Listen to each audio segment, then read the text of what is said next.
नमस्कार दोस्तों, हमारे YouTube चैनल पर आप सभी का फिर से स्वागत है। तो दोस्तों, नारायणपुर ज़िले में जो आज भर्ती निकली है उसके बारे में आज पूरी हम डिटेल इस वीडियो पर हम बताने वाले हैं।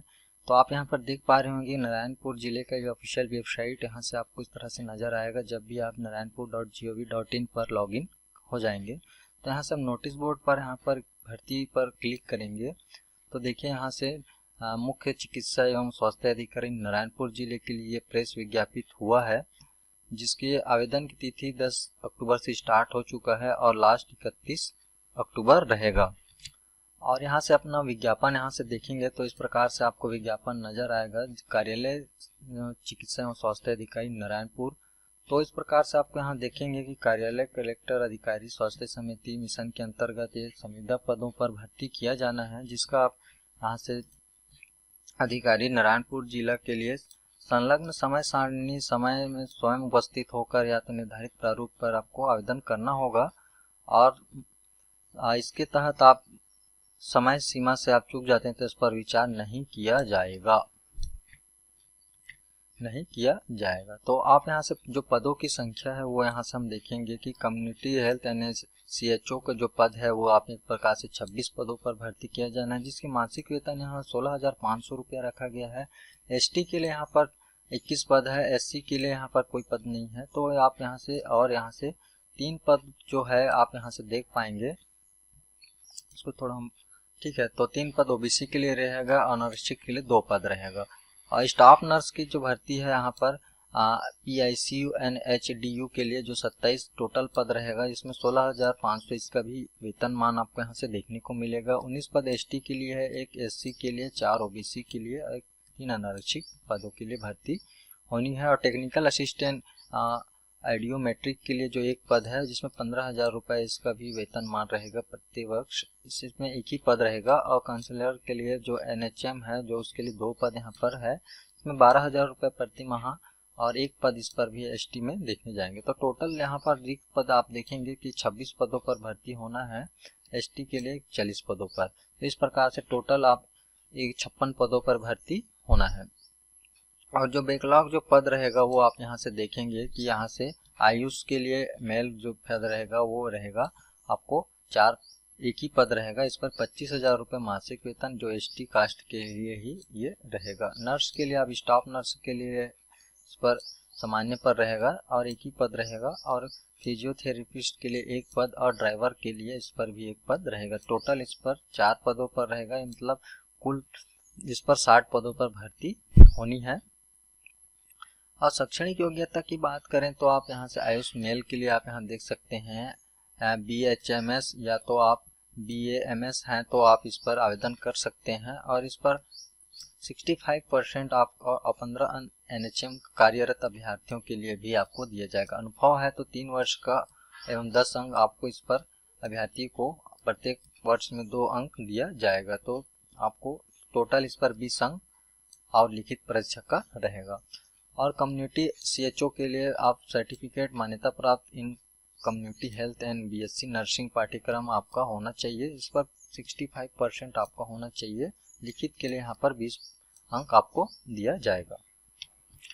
और रही सेकंड जो रहेगा स्टाफ नर्स की बात करें तो BSc नर्सिंग का GNM कोर्स आपके पास होना चाहिए और नर्सिंग में काउंसलिंग में रजिस्ट्रेशन आपका पंजीयन होना चाहिए। इसमें भी 65 और 15 अंक NHM कार्यरत हैं तो उसका मिलेगा और लिखित परीक्षा का 20 अंक आपको निर्धारित किया जाएगा। स्टाफ नर्स में भी आप BSc nursing GNM course live आपको छत्तीसगढ़ नर्सिंग रजिस्ट्रेशन होना चाहिए काउंसलिंग में। इसमें भी 65 और 15 अंक NHM में कार्यरत हैं तो और 10-20 अंक आपको लिखित परीक्षा का रहेगा। फिजियोथेरेपिस्ट का बैचलर ऑफ डिग्री BPED आपका होना चाहिए और काउंसलिंग आपका यहाँ पर छत्तीसगढ़ रजिस्ट्रेशन काउंसलिंग में पंजीयन होना आवश्यक है। इसमें भी सेम आपको योग्यता देखने को मिलेगा। टेक्निकल असिस्टेंट की बात करें तो यहाँ से आप डिप्लोमा आपका होना चाहिए। छत्तीसगढ़ पैरामेडिकल काउंसलिंग में 1 वर्ष का पाठ्यक्रम आपके पास प्रमाणित ऑफ्यूडियोलॉजी यानी स्विच टेक्निकल कोर्स के लिए द्वितीय प्राथमिक दिया जाएगा। और कोर्स भारतीय पुनरुसार आपको मान्यता प्राप्त होना आवश्यक है और योग्यता आपको यहाँ भी सेम आपको देखने को मिलेगा।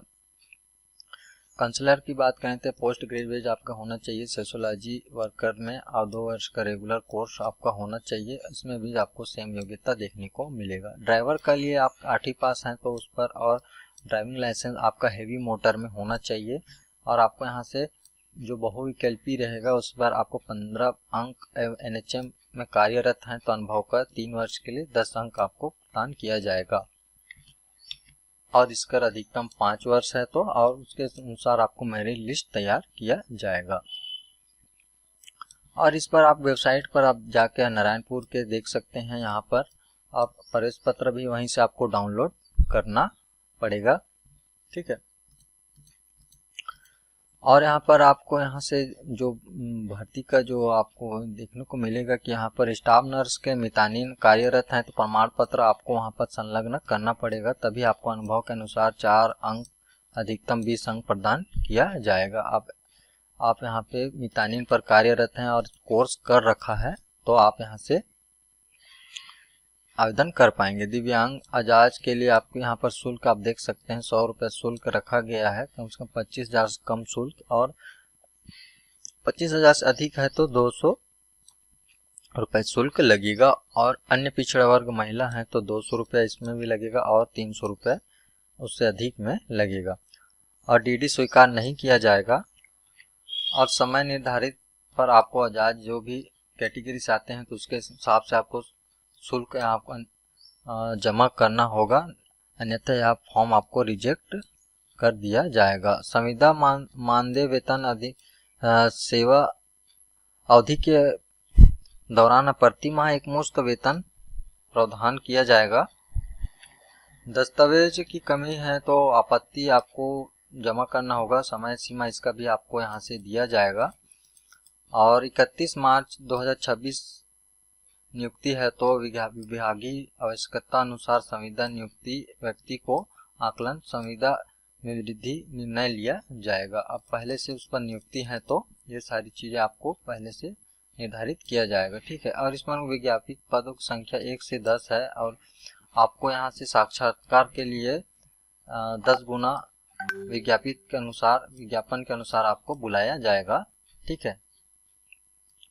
और इसकी वायु सीमा की बात करें तो 18 से 70 वर्ष, चिकित्सा हेतु 60 वर्ष के अधिकतम प्रावधिक नहीं होगा।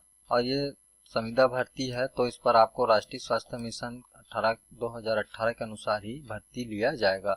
जिसका आवश्यक दस्तावेज जहाँ से 10वीं की अंक सूची, स्नातक जो भी है आपका वो यहाँ संलग्न करेंगे, डिग्री है वो आपको, और काउंसलिंग संबंधी आपका जो पंजीयन है वो आपको वहाँ से, और जाति प्रमाण पत्र SDM द्वारा जो प्रमाणित है वो, निवास प्रमाण पत्र, निःशक्त जन है तो उसका मेडिकल प्रमाण पत्र आपको जमा करना पड़ेगा। और यहाँ से अनुभव प्रमाण पत्र केवल शासकीय संस्था में का ही मान्य होगा, अन्य का मान्य नहीं होगा। रोजगार कार्यालय में जीवित है आपका पंजीयन तो वो आपको वहाँ से चस्पा करना पड़ेगा।